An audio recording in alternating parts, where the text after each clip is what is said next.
Au nom du Père et du Fils et du Saint-Esprit, Amen. Shalom, bien-aimés frères et sœurs dans le Seigneur. Nous sommes lundi le 15 juin 2020 et nous méditons l'Évangile selon Saint Matthieu, chapitre 5, versets 38 à 42. Et cet extrait concerne la quatrième antithèse. Durant le chapitre 5, après le sermon sur la montagne, viennent ensuite ce qu'on peut appeler les quatre antithèses. La première antithèse concerne l'interdit de meurtre au verset 21 à 26. Ensuite arrivent deux antithèses sur l'interdit d'adultère et sur l'interdit du divorce.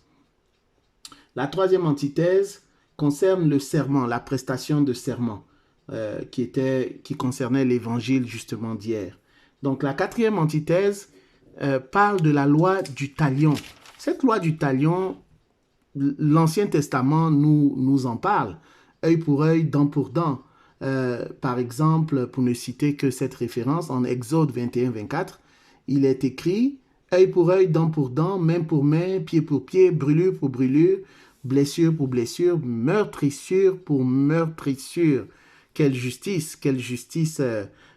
radicale, je dirais. Jésus nous dit aussi dans l'évangile de ce jour « à qui veut te mener devant le juge pour prendre ta tunique, laisse aussi ton manteau. » La tunique se portait comme vêtement de dessous. On arrachait la tunique qu'à celui qui allait être vendu comme esclave. Le manteau se portait par-dessus. Il servait à se couvrir durant la nuit. C'est la raison pour laquelle la loi juive n'autorisait qu'à le retenir seulement pour une seule nuit. Parce que c'était quelque chose d'utile pour la santé de la personne durant la nuit. Jésus nous dit aussi, si quelqu'un te force à faire 1000 pas, c'est-à-dire 1500 mètres, fais-en 2000, donc 3000 mètres avec lui.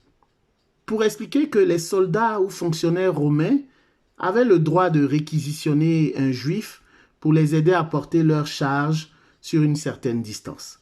Alors, on a ici trois exemples, trois cas pratiques.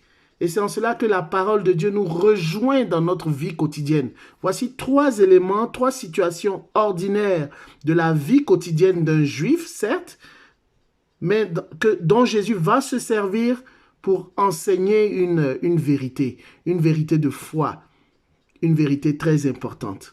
Et aujourd'hui, c'est la même chose. La parole de Dieu est la même hier, aujourd'hui, éternellement. Elle ne change pas.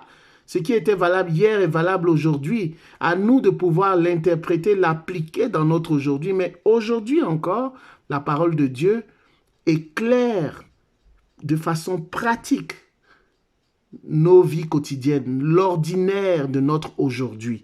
Et c'est pourquoi c'est intéressant de méditer la parole de Dieu quotidiennement.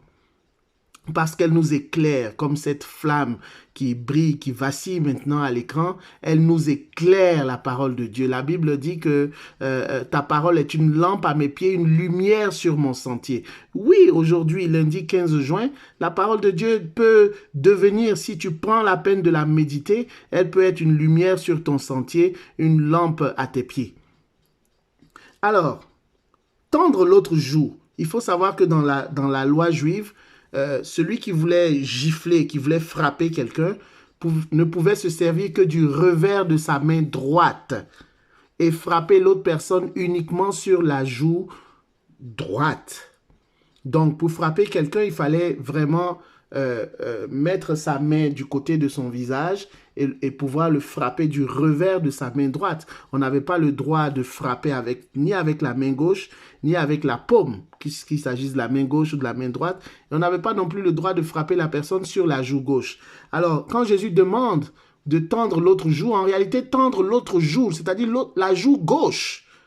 Pourquoi? Parce qu'en tendant la joue gauche, imaginez quelqu'un qui est en face de vous et vous devez le frapper du revers de votre main droite sur sa joue gauche. Je dis bien la personne est en face de vous, ça devient vraiment délicat à faire.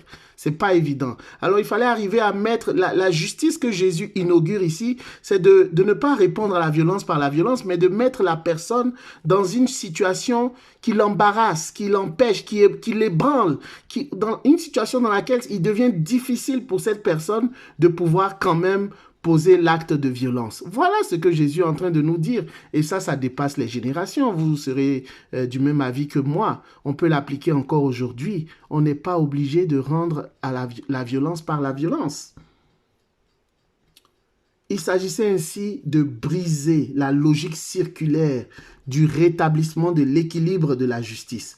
Répondre à la violence par la violence ne fait qu'entretenir le cycle de la violence.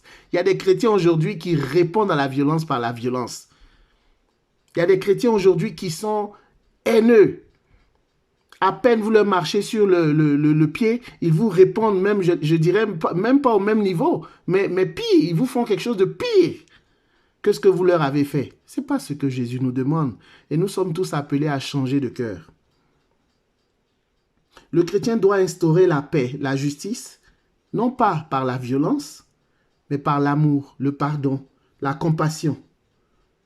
Il faut chercher les voies et moyens d'ébranler chez l'autre, en l'autre qui est violent, la certitude qu'il faut répondre à la violence par la violence. C'est cette certitude-là qu'il faut arriver à casser. Et je suis certain que le Saint-Esprit peut nous aider à innover dans ce sens, à trouver les voies et moyens de manifester de l'amour même vis-à-vis de nos ennemis, de prier pour ceux qui nous font du mal, de faire du bien à ceux qui nous maltraitent. Voilà ce que Jésus nous dit concrètement aujourd'hui. Que la paix, la grâce et la joie de l'Esprit Saint soient votre partage, bien-aimés frères et sœurs.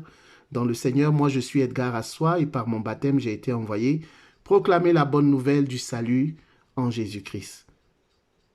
À vous grâce et paix de la part de Dieu notre Père et de notre Seigneur Jésus-Christ. Au nom du Père, du Fils et du Saint-Esprit, ainsi soit-il.